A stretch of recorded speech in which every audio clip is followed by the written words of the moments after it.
எல்லாருக்கும் good afternoon. நம்ம இன்னைக்கு கிளாஸில் என்ன பார்க்குறோன்னா 11th ஃபஸ்ட் இயரில் இருக்கிற 6ஆம் திணை. இதுலேருந்து கண்டிப்பாக எல்லா எக்ஸாம்ஸ்லையுமே கொஷின் வருது.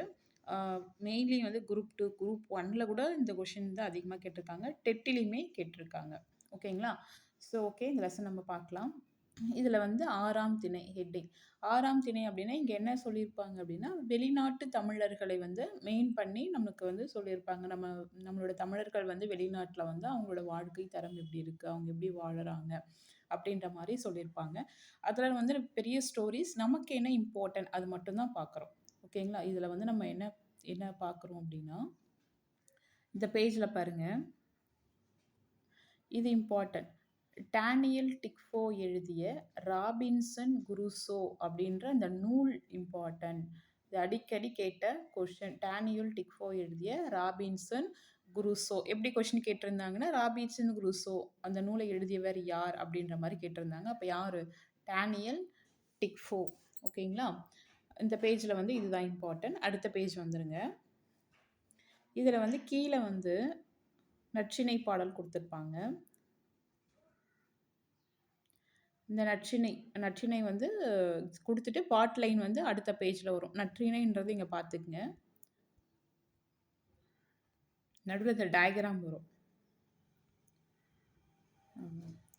நற்றிணை தனி மகனார் என்ன சொல்லியிருப்பாங்க அப்படின்னா, வெஞ்சின வேந்தன் பகை அலைக்கலங்கி வாழ்வோர் போகிய ஊர் பேர் ஊர்பால் அப்படின்ற மாதிரி கொடுத்துருப்பாங்க. இது ரொம்ப ரொம்ப இம்பார்ட்டன்ட். இது வந்து அடிக்கடி கேட்ட கொஷின். நற்றிணையில் எழுதிய தனி மகனார் வந்து எழுதியிருப்பாங்க. இதில் என்ன மீனிங் சொல்லியிருப்பாங்க அப்படின்னா, சினம் கொண்ட அரசன் வந்து ஒரு நாட்டை ஆண்டு இருக்கும்போது அங்கிருந்த மக்கள் வந்து என்ன பண்ணியிருப்பாங்க அப்படின்னா, அந்த நாட்டை விட்டே ஓடி போயிருப்பாங்க அப்படின்ற மாதிரி இங்கே வந்து அந்த புலம்பெயர்ந்த தமிழர்கள் பற்றி ஓரியன்டாக எடுத்துகிட்டு வர்றதுக்காக சொல்லியிருப்பாங்க. அடுத்து இந்த பேஜில் வந்து இம்பார்ட்டன்ட் வந்து பார்த்தீங்க அப்படின்னா, இது நிறைய லெசன்ஸ் இதில் வந்து நிறைய என்ன கொடுத்துருப்பாங்கன்னா, கன்னடாவுக்கும் தமிழ்நாட்டுக்கும் நிறைய ஒற்றுமைகள் இருக்குது அப்படின்ற மாதிரி சொல்லியிருப்பாங்க. அதில் வந்து நமக்கு என்ன இம்பார்ட்டன்ட் அப்படின்னா, ஜியு போப் வந்து கன்னடா நாட்டை சேர்ந்தவர். அவர் வந்து திருக்குறளையும் திருவாசகத்தையும் என்ன பண்ணியிருப்பாங்க அப்படின்னா, ஆங்கிலத்தில் மொழிபெயர்த்திருப்பார். அப்போ ஜியு போப் வந்து எந்த நாடு அப்படின்னா கன்னடா. அவர் வந்து திருக்குறளையும் திருவாசகத்தையும் ஆங்கிலத்தில் என்ன பண்ணியிருப்பார் அப்படின்னா மொழிபெயர்த்திருப்பார். அதுக்கப்புறம் கீழே இந்த பாட் லைன் இம்பார்ட்டன்ட். இந்த கொஷின் வந்து குரூப் 2ல் கேட்ட கொஷின். ஜெயபாலன்ற ஒரு ஈழத்து தமிழர் வந்து பார்த்தீங்க அப்படின்னா, யாழ் நகரில் என் பையன், கொழும்பில் என் பொண்டாட்டி, வன்னியில் என் தந்தை, தள்ளாத வயதினிலே தமிழ்நாட்டில் என் அம்மா, சுற்றம் பிராங்பர்ட்டில் ஒரு சகோதரியாய், பிரான்ஸ் நாட்டில் நானோ, வழி தவறி அலாஸ்கா வந்துவிட்ட ஒட்டகம் போல் ஓஸ்லோவில். இந்த பாட் லைன் கேட்டிருந்தாங்க. ஸோ இது இம்பார்ட்டன்ட். இது சொன்னவர் வந்து யார் அப்படின்னா, ஜெயபாலன் வந்து சொல்லியிருக்காரு. ஸோ அது இம்பார்ட்டன்ட், அது மார்க் பண்ணிக்கங்க. அடுத்த பாயிண்ட் பார்த்தீங்க அப்படின்னா, 1981 மே 30 அன்னைக்கு மே 31 அன்னைக்கு என்ன பண்ணியிருப்பாங்க அப்படின்னா, நம்ம இலங்கையில் இருக்கிற யாழ்ப்பாணத்தில் நம்மளோட தமிழோட நூலகம் வந்து என்ன பண்ணியிருப்பாங்க அப்படின்னா அழிக்கப்பட்டிருப்பாங்க. இது வந்து ஆசியாவில் ஒரு பெரிய நூலகம். நிறைய நூலகத்தில் இதுவும் ஒரு பெரிய நூலகமாக இருந்திருக்கும். அப்போ வந்து அங்கே என்ன பண்ணியிருப்பாங்க அப்படின்னா, நம்ம தமிழர்கள் சார்ந்த நூல்கள் எல்லாமே எரிச்சிருப்பாங்க. அது எந்த வருஷம்னா 1981ஆம் ஆண்டு மே 31. இதில் வந்து பார்த்திங்கன்னா, நம்மளோட தமிழ் நூல்கள் வந்து எவ்வளோ நூல்கள் அழிக்கப்பட்டது அப்படின்னா, 97,000 நூல்கள் மேலே வந்து என்ன பண்ணியிருப்பாங்க அப்படின்னா அழிச்சிருப்பாங்க. அது மீன்ஸ் வந்து அதில் எரிஞ்சிட்ருக்கும். அது வந்து தானாக வந்து எரியல. அது மீன்ஸ் வந்து துப்பாக்கி சூடுனாலையும் ப்ளஸ் வந்து தீப்பந்தத்தை வச்சு எரிச்சிருப்பாங்க அப்படின்ற மாதிரி ஹிஸ்டாரிக்காக நம்மளுக்கு வந்து இன்ஃபர்மேஷன் அது. ஸோ எதுக்கு வந்து அங்கே லைப்ரரி எரிச்சாங்க அப்படின்னா, அதுக்கு நம்ம என்ன மீனிங் புரிஞ்சுக்கணும் அப்படின்னா, ஒரு இனத்தை அழிப்பதற்கு அவர்கள் நூல்களை எரித்தால் போதும். அவர்கள் அறிவு மேலும் வளர்வதற்கு முடியாமல் என்ன பண்ணுறோம், நின்றுவிடும். ஒரு இனத்தை அழிக்கிறதுக்கு அதோட நூலகத்தையே வந்து எரிச்சா போதும் அப்படின்ற மாதிரி சொல்லியிருப்பாங்க. நம்மளுக்கு வந்து அப்போ இங்கே என்ன இம்பார்ட்டன்ட் அப்படின்னா, இந்த நாள் வந்து இம்பார்ட்டன்ட். நமக்கு அப்போ இந்த நாள் வந்து இம்பார்ட்டன்ட். 1981 மே 31 வந்து இந்த நாள் வந்து நமக்கு தெரியணும். நெக்ஸ்ட்டு இதே வந்து பாரன்ஹீட் அப்படின்ற ஒரு நூல் வந்து என்ன சொல்லுது அப்படின்னா, அறிவை சாகடித்து விட்டால் மனிதன் வந்து செத்து விடுவான் அப்படின்ற ஸ்டேட்மெண்ட்டை சொன்ன நூல் வந்து பாருங்கள், பாரன்ஹீட். ரொம்ப ரொம்ப இம்பார்ட்டன்ட் இது. ஓகேங்களா? நெக்ஸ்ட் என்ன சொல்லியிருப்பாங்க அப்படின்னா, நம்மளோட தமிழர்கள் வந்து எல்லா நாட்டிலயும் இருக்காங்க அப்படின்ற மாரி சொல்லியிருப்பாங்க. அதனால வந்து இந்த பிரித்தானிய அரசு அது மீன்ஸ் வந்து பிரிட்டிஷ் அரசு வந்து நம்ம என்ன சொல்லுவாங்க அப்படின்னா, அதுக்கு முன்னாடி வந்து என்ன சொல்லியிருப்பாங்க அப்படின்னா, சூரியன் மறையாத இந்த பிரித்தானிய அரச வந்து என்ன சொல்லியிருப்பாங்க அப்படின்னா, "சூரியன் மறையாத அரசு" அப்படின்னு சொல்லுவாங்க. ஆனா, இப்ப நம்மளோட தமிழர்கள் வந்து அங்க நெறைய பேர் இருக்கிறதுனால என்ன சொல்றாங்க அப்படின்னா, இந்த பிரித்தானிய அரசை வந்து "சூரியன் மறையாத தமிழ் புலம்" அப்படின்னு சொல்றாங்க. அப்ப எத சொல்றாங்க நமக்கு இங்க தெரியணும். பிரித்தானிய அரசை வந்து "சூரியன் மறையாத தமிழ் புலம்" சொல்றாங்க. ஏன் சொல்றாங்க அப்படின்னா, நெறைய தமிழர்கள் வந்து அங்க வாழுறாங்க அப்படின்ற மாரி மீனிங் நம்ம எடுத்துக்கணும்.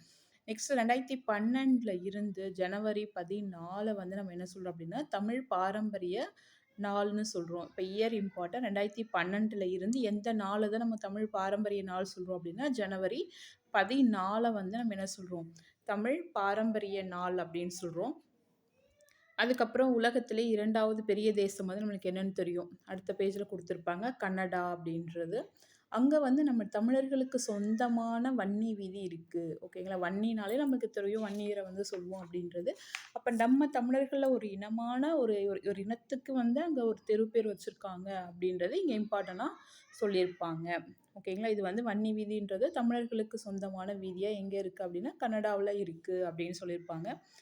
நெக்ஸ்ட் இந்த லெசன்ல என்ன இம்பார்ட்டன்ட் அப்படின்னா, பனியும் பனி சார்ந்த நிலமும். யார வந்து இங்க பனியும் பனி சார்ந்த நிலமும் சொல்றாங்க அப்படின்னா, புலம்பெயர்ந்த தமிழர்கள தான் நம்ம என்ன சொல்றாங்க அப்படின்னா, பனியும் பனி சார்ந்த நிலமா சொல்றாங்க.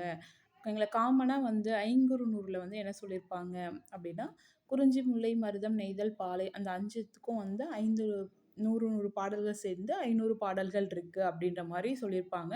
அதுல வந்து பனியும் பனி சார்ந்த பிரதேசங்களும் இல்ல அப்படின்ற மாரிலாம் சொல்லியிருப்பாங்க. அப்ப பனியும் பனி சார்ந்த நிலமும் வந்து சொல்லல. அதுதான் வந்து நம்ம இங்க என்ன சொல்றாங்க அப்படின்னா, ஒரு 6ஆம் திணையா கன்சிடர் பண்ணணும் அப்படின்ற மாரி சொல்லியிருப்பாங்க. அப்ப இங்க 6ஆம் திணையா நம்ம கன்சிடர் பண்றது எத பண்றோம் அப்படின்னா, பனியும் பனி சார்ந்த இடமும். பனியும் பனி சார்ந்த இடமும் எத மென்ஷன் பண்றாங்க அப்படின்னா, புலம்பெயர்ந்த தமிழர்களை தான் நம்ம என்ன சொல்றாங்க அப்படின்னா, இங்க சொல்றாங்கன்றது நமக்கு தெரியணும் பாயிண்ட். இந்த லெசன் படிச்சா இதுதான் இம்பார்ட்டன்ட். ஓகேங்களா? நெக்ஸ்ட்டு இந்த 6ஆம் திணை எழுதியவர் வந்து யார் அப்படின்னா, முத்துலிங்கம். அவர் வந்து இலங்கையில இருக்கிற யாழ்ப்பாணத்துக்கு பக்கத்துல கொக்குவில் கிராமத்துல வந்து பிறந்திருக்காரு. ஓகேங்களா? இவர் வந்து பல நாடுகளுக்கு போயிருப்பாங்க. சம்திங் நெறைய பணிகள் வந்து செஞ்சிருப்பாங்க. அதெல்லாம் நமக்கு இம்பார்ட்டன்ட் இல்ல. கொக்குவில் கிராமத்துல பிறந்திருக்காரு. இவரோட சிறுகதைகள் பாருங்க.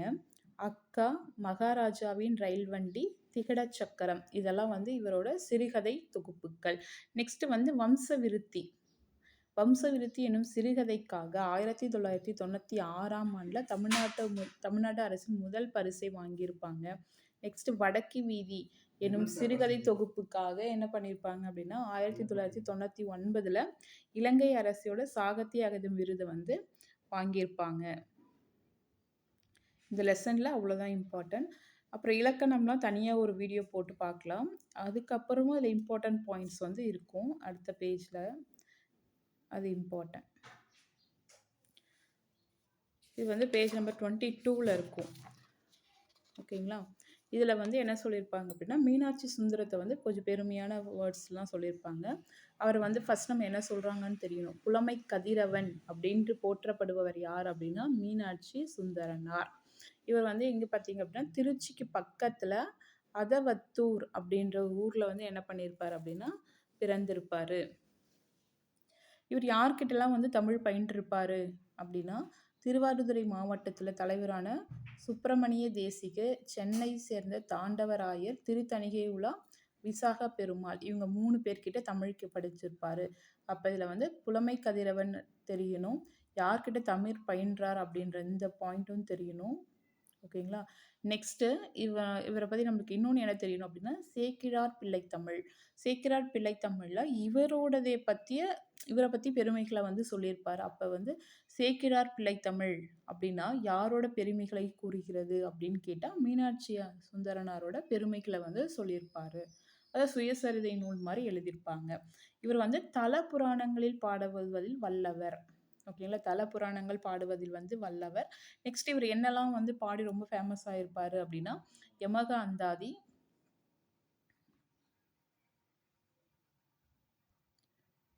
யமக அந்தாதி, அதுக்கப்புறம் பார்த்தீங்க அப்படின்னா திரிவந்தாதி, வெண்பா அந்தாதி இதெல்லாம் வந்து எழுதி என்ன பண்ணியிருப்பாங்க அப்படின்னா உலக புகழ்பெற்றவர். நெக்ஸ்ட் வந்து மாலை, கோவை, கலம்பகம், பிள்ளைத்தமிழ் இதெல்லாம் பாடி என்ன பண்ணியிருப்பார் அப்படின்னா பெருமை அடைஞ்சிருப்பாங்க அப்படின்னு தான் சொல்லியிருப்பாங்க. அப்போ வந்து புலமை கதிரவன் இது இம்பார்ட்டன்ட், யார்கிட்ட தமிழ் பயின்றார்ன்றது இம்பார்ட்டன்ட், சேக்கிழார் பிள்ளைத்தமிழ் யாரை பற்றி சொல்லுதுன்னு இம்பார்ட்டன்ட், நெக்ஸ்ட் என்னெல்லாம் எழுதியிருக்காருன்றது இம்பார்ட்டன்ட். ஓகேங்களா? அதுக்கப்புறம் எனக்கு எக்ஸ்ட்ரா என்ன கொடுத்துருப்பாங்க அப்படின்னா இங்கே கொடுத்துருப்பாங்க நம்மளோட தமிழ் பற்றி சொல்லியிருப்பாங்க. ஓகேங்களா? தமிழ் என்ற சொல் தமிழருக்கு இனிமையானது அப்படின்னு சொல்லியிருப்பாங்க. இதில் நம்மளுக்கு என்ன ஓரியன்டாக எக்ஸாம் ஓரியன்டாக தான் பார்க்க போகிறோம்.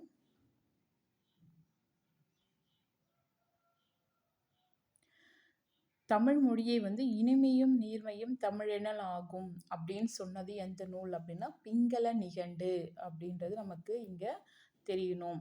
நெக்ஸ்ட்டு அதுவும் சாலும் நற்றமிழ் முழுதறிதலும் அப்படின்னு சொன்னது வந்து புறநானூற்று பாடல் அப்படின்றது தெரியணும். நெக்ஸ்ட்டு இந்த தமிழ் மொழியை வந்து நம்ம என்ன சொல்லியிருக்காங்க அப்படின்னா பல்கலை புலமை அப்படின்னு சொல்லியிருக்காங்க, கலைப்புலமை அப்படின்னு சொல்லியிருக்காங்க தமிழை. இது ரெண்டுமே சொன்னது வந்து புறநானூற்று பாடல் தான். அப்போ அதுவும் சாலும் நற்றமிழ் முழுதறிதலும் அப்படின்னு சொன்னது வந்து புறநானூற்று பாடல். எதை மென்ஷன் பண்ணுதுன்னா பல்கலை புலமை, தமிழை வந்து பல்கலை புலமை அப்படின்னு சொல்கிறோம். இதே தமிழ்கெழு கூடல் அப்படின்னு என்ன மீனிங் வந்து எக்ஸ்பிளைன் பண்ணுறாங்க அப்படின்னா கலைப்புலமைன்னு சொல்லுது தமிழை அப்படின்றது நமக்கு இங்கே தெரியணும். நெக்ஸ்ட்டு கம்பன் வந்து என்ன சொல்லியிருப்பாங்க அப்படின்னா தமிழிய சாயலவர் என்னும் இடத்துல வந்து தமிழ் என்பதற்கு அழகும் மென்மையும் மீனிங்னு சொல்லியிருப்பாங்க. அப்போ தமிழை வந்து கலைப்புலமை பல்கலை புலமைன்னு சொன்னது வந்து யாருன்னா புறநானூற்று பாடல். அந்த பாட்லைன் வந்து நம்மளுக்கு இம்பார்ட்டன்ட். நெக்ஸ்ட்டு தமிழ் மொழியை வந்து அழகும் மென்மையும் சொன்னது யார் அப்படின்னா கம்பன். அதோட பாட்லைனும் நமக்கு இங்கே தெரியணும். நெக்ஸ்ட் என்ன சொல்லியிருப்பாங்கன்னா தமிழ் மொழியை தேவாரம் வந்து என்ன சொல்லியிருக்கோம் அப்படின்னா தமிழ் என்ற சொல்லுக்கு வந்து பார்த்தீங்க அப்படின்னா பாட்டு அப்படின்ற ஒரு மீனிங்கும் சொல்லலாம் அப்படின்னு சொல்லியிருப்பாங்க. நெக்ஸ்ட் இதில் ஞான சம்பந்தன் வந்து இவர் என்ன சொல்லியிருப்பார் அப்படின்னா தமிழ் இவை பத்துமே அப்படின்னு ஞான சம்பந்தன் சொல்லியிருப்பாங்க. மூலனுரையில் என்ன சொல்லியிருப்பாங்க அப்படின்னா 3000 இந்த தமிழ் வந்து பார்த்தீங்க அப்படின்னா இந்த பாட்டுன்றது தமிழ் மொழி அப்படின்ற மாதிரி சிமிலர் மீனிங்கில் சொல்லியிருப்பாங்க. நெக்ஸ்ட்டு 30 பாட்டுக்களான திருப்பாவையில் வந்து ஆண்டாள் வந்து என்ன சொல்லியிருப்பாங்க அப்படின்னா தமிழ் மாலை அப்படின்னு சொல்லியிருப்பாங்க தமிழை. இப்போ தமிழ் மாலைன்னு சொன்னவருங்க வந்து யார் அப்படின்னா ஆண்டாள். எதில் சொல்லியிருப்பாங்க அப்படின்னா திருப்பாவையில்.